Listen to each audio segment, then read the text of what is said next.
Welcome into the Furniss Fast Lane, everybody. It is Friday. I have made it. Laurie has made it. I am not a snowman at this point, which is quite amazing. I have not frozen to death, which is even probably more amazing based on the freaking Chicago weather there. And you are having crazy weather as well. We are. It's like coming down like crazy right now. It's snowing in Bend and has been snowing for the last 48 hours. So see that, Peter? Hello to you. Good to see you, buddy. I think of Oregon, and I don't think you're going to have snow on Friday the 13th. Maybe that's Friday the 13th. This is, I mean, it's appropriate, right? I think so. Well, for Friday the 13th, I'm like, if we're doing backward day, can we have like 90 degrees? Is that how, can that happen? I had a friend in town recently, and we were, he gets here, and I go, I don't think I can prep you quite for how cold it's going to be. We had mutual clients who were seeing blah, blah, blah. And I go, it's not cold. It's -10, freeze your ass cold. He's like, oh, I'm gonna be fine. I was like, I don't think you understand. Like, get a really good coat. Did I ever tell you? So I went to school in Fairbanks. I lived in Alaska, went to school in Fairbanks. There was 2 weeks during one winter where they closed school because it was -40. Or like no one could go outside. -40. I didn't even know it got that cold.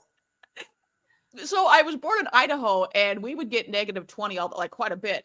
But schools rarely close. So when I hear no knocks to the other Texans out there, the Floridians, when you guys have, it's 30 degrees and your entire state shuts down. I'm like, what the hell's wrong with you people?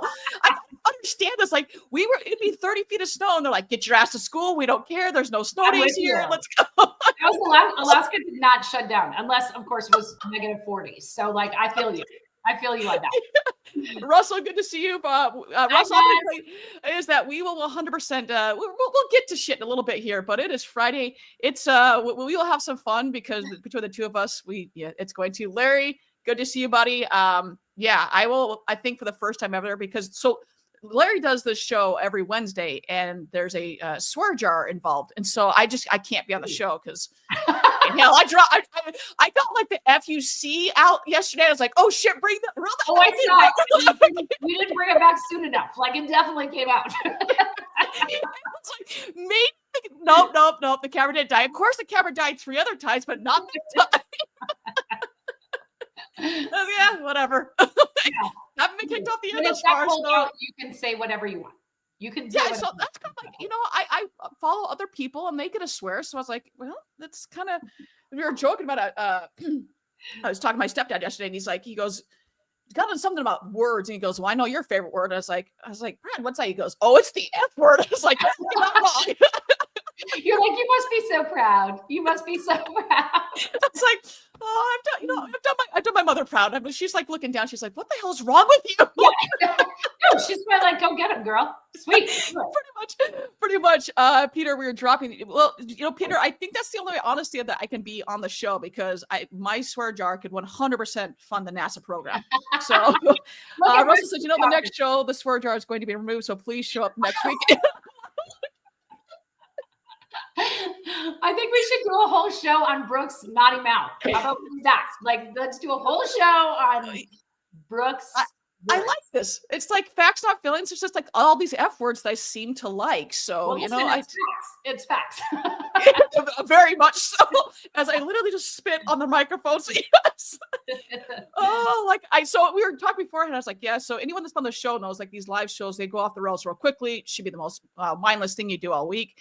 You couple that with the end of year, and you and I are talking offline of like just how crazy the end of year has been. Like, holy shnikes, it's been crazy. So we're definitely at some point going to get to CDK. Well, I like that we went off the rails from like minute 1. Would expect nothing less from us. Okay, so we'll bring it back in here. Peter Smith, we talk about it every week. Name it, the Brooke jar. It'd be like the mother effing Brooke jar, yes, at that point. I know I joked yesterday in the walk and talk, which is really just stand and have hypothermia and frostbite in Siberia land.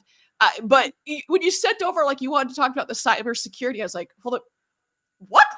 So confused. But then you went into details, like, okay, it makes sense now. So for those that don't know, and then we'll jump into this, like, so why did you choose that topic, other than that it's a massive, massive topic? Yeah. So we, for anyone who doesn't know, we've started a research arm with Charisma Communications. And so believe me, no one's more surprised than I am that I'm on here talking about cybersecurity. But we thought, okay, what is the biggest trend of this last year? Like what really sent ripples through automotive? And I mean, bar none, it was the cyber attack that happened this summer. And so we said, okay, let's start with that. Now this is going to be one report. So we're not really going to continue with cybersecurity necessarily. We're going to do a lot of other topics. But when thinking about what was the one thing that affected auto the most, the CDK breach was the biggest. Yeah, hands down, hands down. So Russell, to answer your question, that's what we're talking about. And Peter, although I live off the Elmo memes, like they 100% make my day every day. So Elmo and I both feel that sweat jar. But it's like, so we talked about so many different things about the cybersecurity. I know for those that don't know, one, I don't know why you're not following me at this point. Like, let's have a conversation about that. But that's the one time in like 4 years I went off air was to, and then like literally that week is when all shit, went crazy. Yeah. So I do take responsibility for that. It was my fault. I apologize to everyone and the thousands of dealerships and the tens of thousands of millions of people that are been affected by this. But I say that jokingly, but also there was such a massive ripple effect. And I know we got a lot of detail about this, but I'm gonna send this over to you, and then we can kind of go back and forth. But just it is that ripple effect is massive from this. Oh my gosh. I know dealers who are still working through some of the solutions they had to put in place. And so when thinking about it, it's not just like in terms of the automotive industry. Think about the F&I writing the credit union paperwork. It affected that. ROs, parts, like getting the parts, finding the parts. I know a ton of customers came in and their appointments were all gone, and so our good friend April Simmons over at Horn, she's like, we had paper scheduling we had to write. And so just the pure amount of chaos it caused, not just in automotive, but across the globe was like massive. Oh yeah. And and that's one of the many things that people I don't think understood, that, hey, this is happening. And then all these other things. I mean, even 5 years from now, I still truly believe that what happened, that is going to be that ripple effect for years to come, because now everyone was like, oh, let's put all of our eggs in one basket. Okay. If you're in, I'm not going to name names here, but if you're an ABC ecosystem, look at all the wonderful, cool things we can do for you. That's great. But what happens now when everything is in one basket, and at some point you will be hacked? It's not a matter of if, it's a matter of when. Like, you will be hacked. And so what then? So is it better? Are you going to start seeing OEMs saying, you know what? You actually need to diversify your platforms here to say that you go an A, B, X, Y, and Z versus everything in one. And I think the other ripple effect, which I think would be a very positive thing, is to have, for the love, more freaking people in softwares talk to each other. Because if you are going to do that, you've got to have more people talking to each other. Yes, I think we're going to see more open integration. I think we're going to see a lot more of the OEMs, like you said, kind of pushing top down, saying, no, you need to diversify. And it is interesting because it was all based, but you're absolutely right. Before this, it was all, how can we integrate? How can we make seamless? How can we make all the plugins work together? And now we're kind of finding that, hold up, maybe that's not the right way to go, right? That may have been part of the reason that everything rippled. So, I mean, you're talking about one point of entry that went to tens of thousands of dealerships across the nation within an hour. Yeah. And so, I think we're going to see some of that coming out. And if you talk to our researchers, so Chris is the head researcher on this report, definitely not me. I'm just the front person who doesn't know what she's talking about. But the head researcher was saying, look, if you talk about who owns the data, it should be the consumer. That ultimately is who should own the data. But I think we're going to see this play out more and more within the coming years. Like, who does own the data? Who's responsible for it? When there's a breach, who's held responsible? Is it the company? Is it the dealer? Is it the OEM? Who takes the, on this one, the dealers took the blame because they had to deal with all the consumers who were interrupted.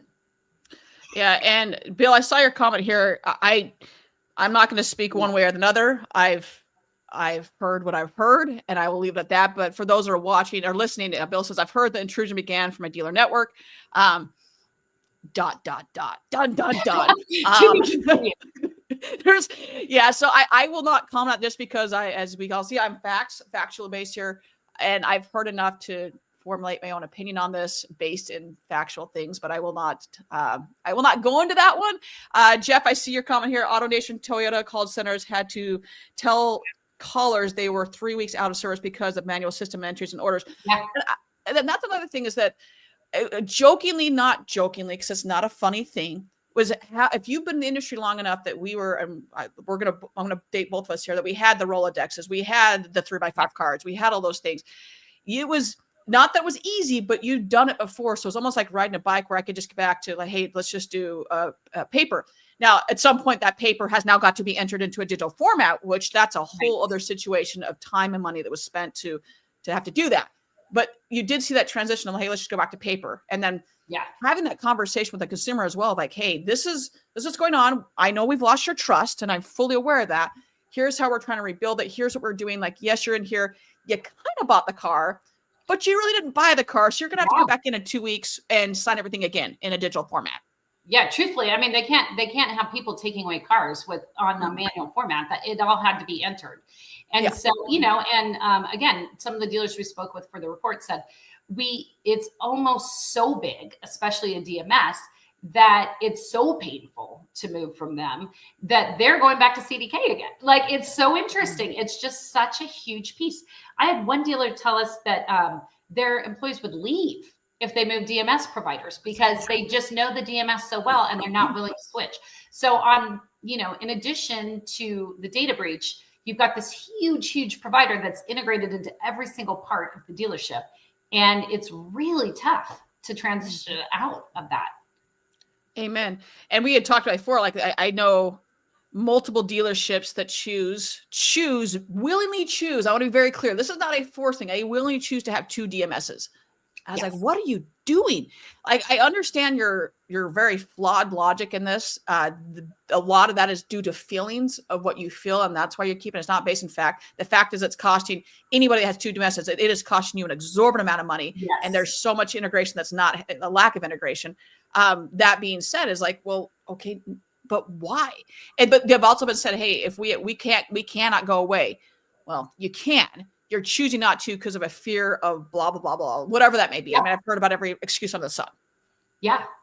And I mean, so it will be interesting to see if OEMs do make a mandate or what is it going to take to kind of push that forward for dealers then down to consumers. And we haven't seen it. We haven't seen yet, but it'll be interesting to see where it goes. Agreed. What is, we've got fear-based. Yeah. And I would say it's fear-based as well, Peter, but also it's almost like this fear mongering, depending on, trying to be as politically correct here as I can.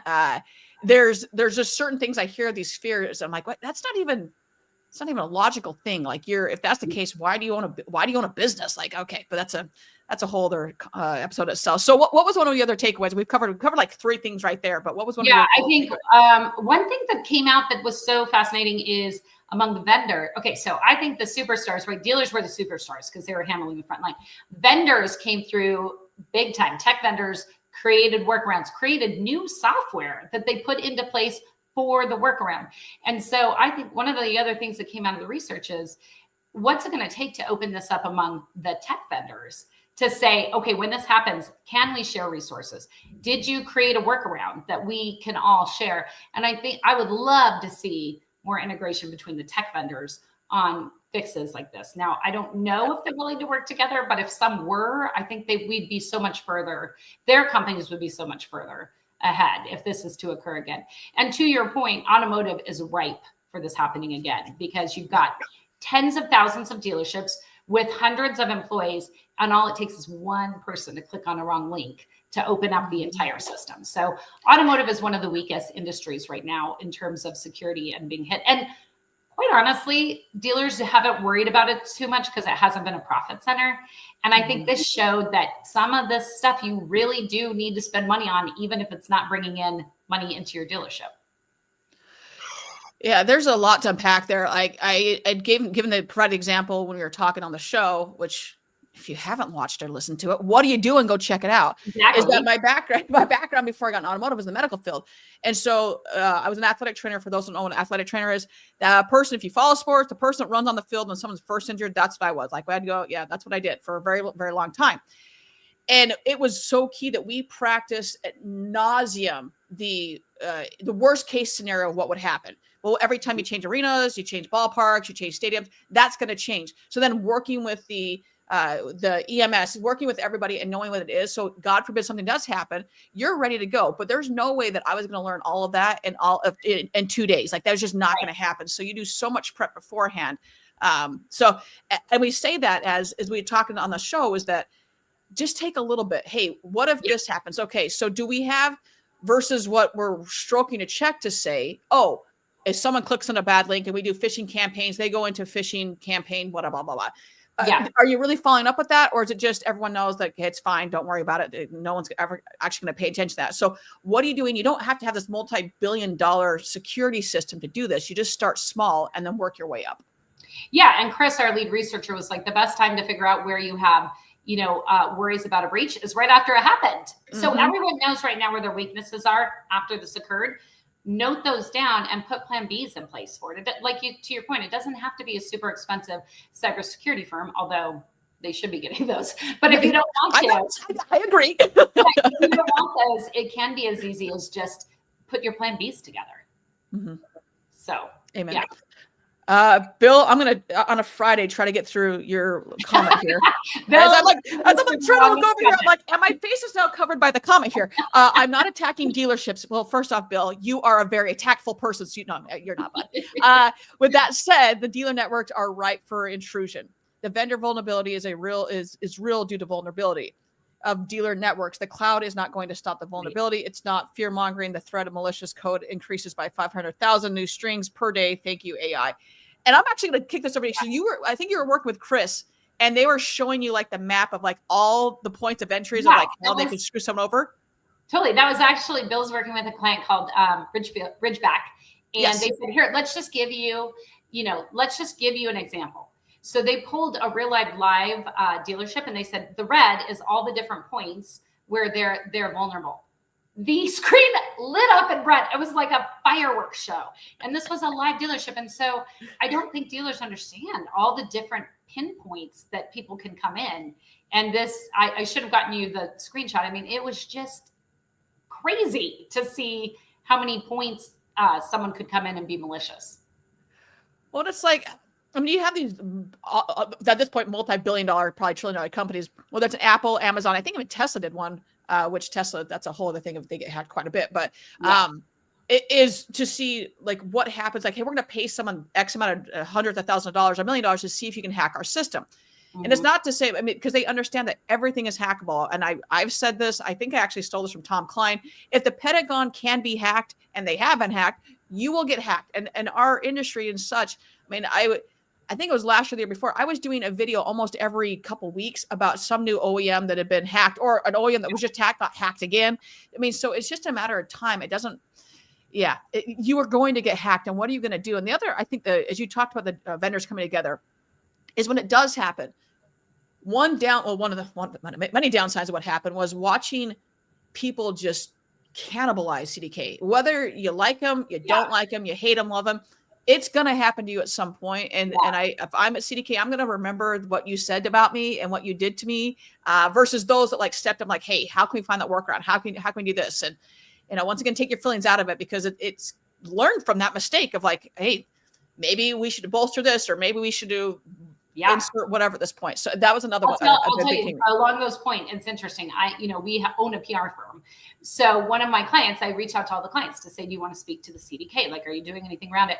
And one client said, nope, CDK has been an excellent partner to us. We absolutely not want to go public with any words about CDK. And I thought some did, which I thought was great, but I thought that was a very classy response, because to your point, it can happen to anyone.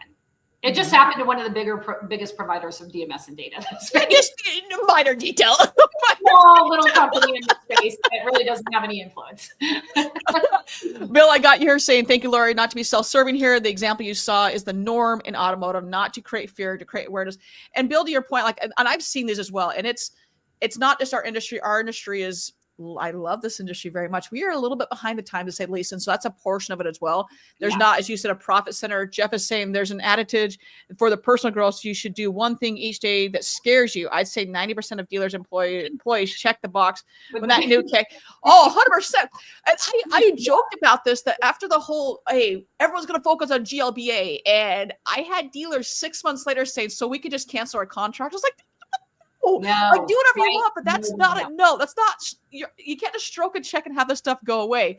And Jeff Varilla, buddy, happy birthday. It's his birthday every day. It's every day his birthday. Like every Friday we have this discussion. So I will tell you, it also ruined my day because I was having a vacation by the pool at the time in San Diego, and my phone started blowing up, and I was like, "What's going on?" And the first call I got, I just told all the girls, I said, "Okay, well, I'm out for the day. Go have a great time at the beach. I'll see you girls later." It was nuts. And it's not one of those, Twin Towers. It's nothing like that. It's nothing to that extent. That being said, is that same exact thing. I was at a client and I know exactly what we were talking about. I know exactly what chair I was sitting in. And everything's went crazy. My phone starts blowing up, and thankfully where I was, they had Reynolds but they had Roadster. And so then they're freaking, because no one really knew what was really going on. But it was, I will never forget that day. That is for sure. Well, and this is why I'm on here talking about cybersecurity, which is hilarious, but it's because for the research arm, if you really look last year at the one trend that affected automotive the most, it was this attack over the summer. Mm-hmm. Amen. Yeah. And like I said, I'm sure, not that I do this for the views or the likes, but I would have got a lot more if I actually would have came back on the air. Right? Exactly. I would love to ask can I go off script here and ask the people listening a question?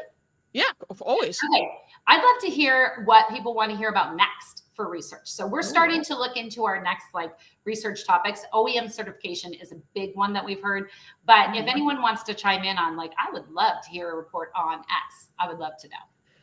Yeah, and please chime in, put in the comments here what you would like to see next. For those who are watching on demand, throw it in the comments as well. We can go back and look at these at a later time. You all have our information as well. And as we talked about the other, the OEM one, that was oddly enough is so your reels are dropping next week, and I just sent everything in my video editor. He does our thing, and 90% of our conversation was obviously about what we're talking right now. Yeah. And but the OEM portion, he's like, I just thought was so interesting. I'm going to do a bunch of rules. I'm like, okay. So it's interesting from someone that's not in the industry. This is foreign to him. That's what he gravitated towards. He's like, I really like this. I'm going to do 2 reels on this. I was like, okay, sounds good. But that OEM certification is such a big topic. Such a big topic. Oh my gosh. I had a dealer who told me, I won't name names, I said, would you as a dealer need help on your side knowing how to stay within the program as well? She goes, to be honest, it changes so often and so much that I don't think you'd even be able to keep up. So for the dealer side as well, it's kind of a smoke and mirrors situation that we've heard a lot about. Well, and I was even talking to a mutual friend of ours about this, and he just goes, wait, she's doing what? I was like, yeah. He goes, doesn't she have a PR company? I was like, yes, she does. But and so as I was walking down the CDK thing, and the way they were talking, he goes, that OEM certification would be awesome. Oh my gosh, Dennis Keene, how the hell are you, buddy? People make fun of me with my abacus calculator. They stopped after that day. There you go, Dennis. Your time to shine. So Dennis, so last night I'm deciding what to have to eat, whatever, and cooking dinner. And I was like, ooh, is it a bonanza night? Or I ended up going a little bit harder than that. But I did think about you, Dennis, as I've got bonanza and decoy up on my wall right now. Ooh. So yes, there's Dennis. I go back quite a ways, and he introduced me to. For those who don't, I am not a wine connoisseur. I can't even say connoisseur. Apparently, I'm connoisseur. Connoisseur is also known as. You've broken into the wine already. At this point, we were busting that shit out. Let's be honest. And he's like, oh, it's Dennis, I'm hoping you're on right now. I'm totally blanking. Not Silver Oak. What is it? Shit. But it's the sister company of that. But instead of spending $80 a wine or $50 a bottle, it's $15. So he introduced me to, it's a cab, and then there's the decoy. I think is the same one. Decoy is so good. I love it. Yeah. Okay, so same company. That's a whole nother subject. But yeah, we can 100%. What else have we not talked about other than, there is the cybersecurity stuff, but what else have we not talked about? I do want to actually speak to something you just discussed, which is owning a PR firm. Oh, yeah. Camus, that's it. It's All a right, sister company of Camus. That's what it was. You and I are good friends. Yes. On both of us. I do want to talk a little bit about the fact that I own a PR firm and what this research arm is. So we had a couple of people go, oh, that's interesting. So you're just going to do reports all about your clients. And even though we own a PR firm, we brought this about because we really saw no person filling it within the industry or no publication filling it. And it's a completely independent arm. So just so everyone knows, we did laugh when I floated the idea by our team. They're like, but you're a PR firm. Like, wait a second. Everybody's going to think it's biased, but it is a completely independent arm, completely independent researchers. And the folks that we decide to, and the companies and the folks that we decide to go with is selected by our researchers. I have no say in the interview process. Okay, so once again, we're back to the facts, not feelings portion of it. Okay, I see. Yeah, that's right. There's a fact. Hey, Jeff, I'm curious, since you're just chimed in here. Well, we got a lot of Jeffs on here, but what is some research you'd want to see? I know, Jeff, you do a ton with whether it's phones, AI, you do a bunch of that stuff. So I'm curious, if you spent time in the dealership, what would be something we've got? Obviously, they're doing the OEM certification. Dennis, obviously being a dealership, I'd love to know your opinion on this as well. Is that what other research would you like to see for the team to do over with Laurie, with Charisma there? Because you guys there's a lot of different things. And like, I was talking with, do you know Jim Dodd at ADA? Yes. Okay. Yes. So we were talking this week and he's like, hey, I've got a question. We're working the store right now.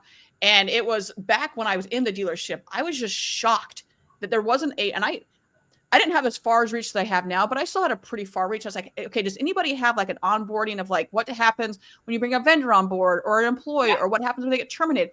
Nobody had one. So I just started making this Google sheet of like, hey, when this happens. And he just goes, so I know that they need to get, this access and this access. Like, oh, it's way more than that. So it's a running list of probably like 100 things of like, whether it's your computer, your phone, every social platform, Google. I mean, we went into making sure the OEM reps know. So there's all that. I used to call it like being hit by a bus, but little things like that you maybe when you're in the deal, or you don't have to be in the, either, but just like, oh, I never thought about it. Jeff is saying TCP compliance certificate. Oh, that's a good one. That's a big one. Yeah. That's great. Okay. Jumping on a name. Sia. I'm assuming call. Yeah, I think that's call, but Sia. You can go Sia. I'd like to know more, no customer sentiment and just kidding. Oh man, that's the Google hostage reviews, man. Stories for days on. And speaking of April, I think, I don't know if you were in that conversation or not. This is a couple years ago, well, more than a couple years ago. She's leaving a conference, checks Google business profile at the time, it's Google My Business, and everything's fine. Right before she gets on the plane, checks again, her listing is gone, just gone. Yes. And it was in that combo, but I can't remember what it somehow. And then I've also heard other stories of Google accidentally, maybe this was that one, replacing it with like a whole nother company that wasn't theirs. Oh yeah. That happens all the time. Like there's a whole nother company that's suddenly in your business. I have a good friend, Dan Moore, but one of their clients, Mark Ferguson, one of his employees, were all very good friends, and they had a store that I believe it was Cabela's. All of a sudden, Cabela's just showed up in their listings, and they couldn't get it. So there are people calling it like, and I be very clear, I know nothing about fishing, know nothing about boats. I know how to wakeboard, and that's about it. And they're calling about, hey, I want the Brooke special on the catamaran. And they're like, what the hell are you talking? This is the Mercedes store. Like, what are you talking about? No, this happened to me not that long ago, and I kept getting calls for like ELD. I'm like, I don't own an ELD system. I'm not sure where this is coming from. And it was a weird list. It was like a weird. I worked for Magellan, 6 years ago. Yes. And somehow, somewhere, I got listed as a contact for ELD for Magellan. I'm like, yeah, this is to the point where I left on my message. If you're calling about the ELD, I'm not involved. Like that was my outgoing message. Like if you're calling about the ELD, this is not your person. It's funny you bring that up. So. I'm not going to say what dealership it was or OEM, but there was the dealership. And for some reason, my name got put as the phone number for the entire dealership. I haven't worked the dealership in years. And so the OEM people are calling me about XYZ. I go, you guys, I don't know what else to tell you. This is not my realm. And Right. this went on for years and years. They just kept calling me all the time. Every single lead that came in went straight to my Awful. phone. It would call my phone. It was, Yeah. we had one this week that I don't know if it's a Google update, but Google just, typically removes all your hours just because it feels like it. There's no rhyme or reason to it. So it's fun times like that. Also, I have a job, so it's good. So You're good. You're good to go. What else? I'm like going through our notes here. We've got the security, contingency plans, and collaboration. I mean, we can talk about me being a go-go dancer. Oh man. Okay, I want to know, for those that are on the show right now, throw in the notes. I'll say this very clearly because I know I talk fast and sometimes there might be a buffering issue. Has anybody watched the full thing through? Well, not anybody, for those that are still on, and got to the lightning round question about the go-go boots? Because that one, I've known you for a hot minute. I had no idea. No idea. I mean, but is this a shock to anyone? That's actually the question. Is this shocking information to anyone? Of course I was a go-go dancer with that. Of course I was paid a beer. Of course I was. This is not a shock to anyone who knows me well. It's not, but it's like at the same time, I was like, really? Okay. I see you. I don't pull that one out that often. The band was Nacho Mama. I mean, it was pretty mean. I'm going to say it. It was pretty it's so good. We had so practice 3 times a week where I'd go with the other go-go dance and we'd put our moves together. That's so rad.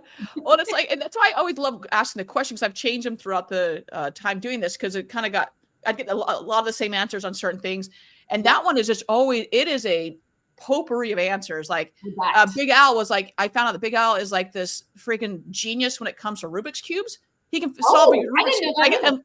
And like less than a minute he solved. It might be 30 seconds, but he can solve. I guess his son was watching some TikTok and was getting very upset that he couldn't solve the Rubik's Cube. And he's like, oh, let me see it. And he goes, oh, and now he's just like this mad. So there must be like some algorithm or something. Yes. That like, okay, next time I'm going to tell him he needs to show me his Rubik's Cube. Yes.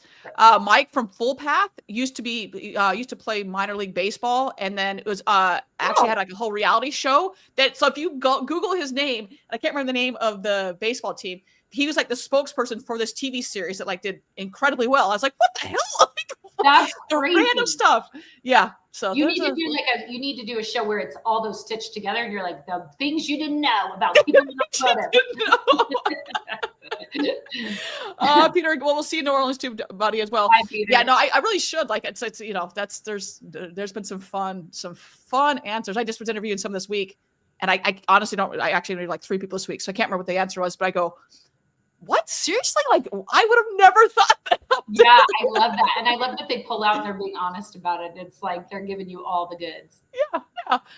Anything else? Or, we just get back to apparently, Jeff has been into my wine. He's getting on a plane. So, maybe I jumped into the wine at this point. So for me, that's my strategy for getting on a plane. It's like wine before you get on the plane. Exactly. No, I think we covered it all. I think we should give everyone their Friday back and like enjoy, the early happy hour. Yes, go enjoy early happy hour. We will be off next week. We're going to a holiday week here, or holiday times. It's not week. It's everything's holiday at this point, but we'll be off the next few weeks. I don't know what day we're back, so don't ask me. I know we're off next week. The week after that is going to be Christmas-ish. We'll be off there, and I think the next week is New Year's. So I'm going to guess it's January. I probably should know my own schedule, but I'm not going to. I don't. So you're too busy and important to know your own schedule. Yeah, kind of a big deal. So we are going to get out of here. Have a wonderful rest of your day. Have a good holiday season. You all know the drill at this point. Find a way to serve today. I don't care if it's opening a car door, if it's just a kind smile. Do something, especially in this time, in this Christmas time period and holiday season, just to do something to better someone's life and bring a little bit more joy into life. And that, everyone, we'll see everybody next week.